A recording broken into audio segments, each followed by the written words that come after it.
We have this thing called top-down constraints, which are basically, let's say you've gone to a walk in a park and there's a flower. Your top-down constraint would go flower, the word flower, F-L-O-W-E-R, flower. So instead of stopping and pausing and smelling the aroma of this entity right now, right here, and just, taking that moment to be there from a bottom-up way. Instead, you're walking your dog, you're thinking your thoughts, and all you see is a flower, and it's nothing. It's literally nothing.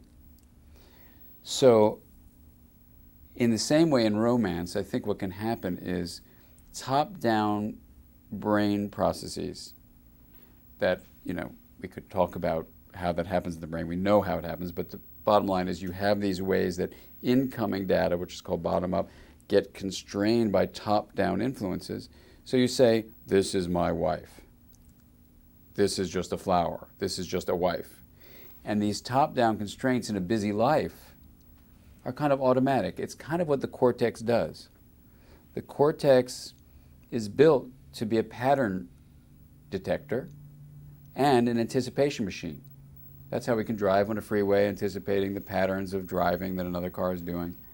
But the real challenge for us as adults is to not let this human legacy of an incredible cortex that has all this top-down learning that says that's just a flower, that's just a dog, that's just a pebble, that's just a sunset.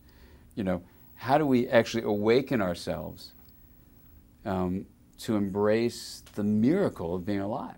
So the pathway toward freeing ourselves in romance and in any other part of life is to allow yourself to learn how to dissolve the top-down constraints.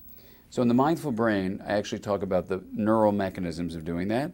And here I'll just summarize, that there is a way through mindfulness practice to become aware of each breath, for example. In-breath, out-breath, in-breath, out-breath. And when you do this kind of practice, of course, after a while, here comes another breath. Oh, big deal. And then you notice how that feels to be doing a top-down imprisonment of this breath awareness. So let's say you do it 5 minutes a day, right?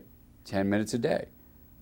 You learn at some point, each breath, each half breath is a miracle. And then suddenly you feel the difference between top down and bottom up. And when you do that, you can start applying that also to romance.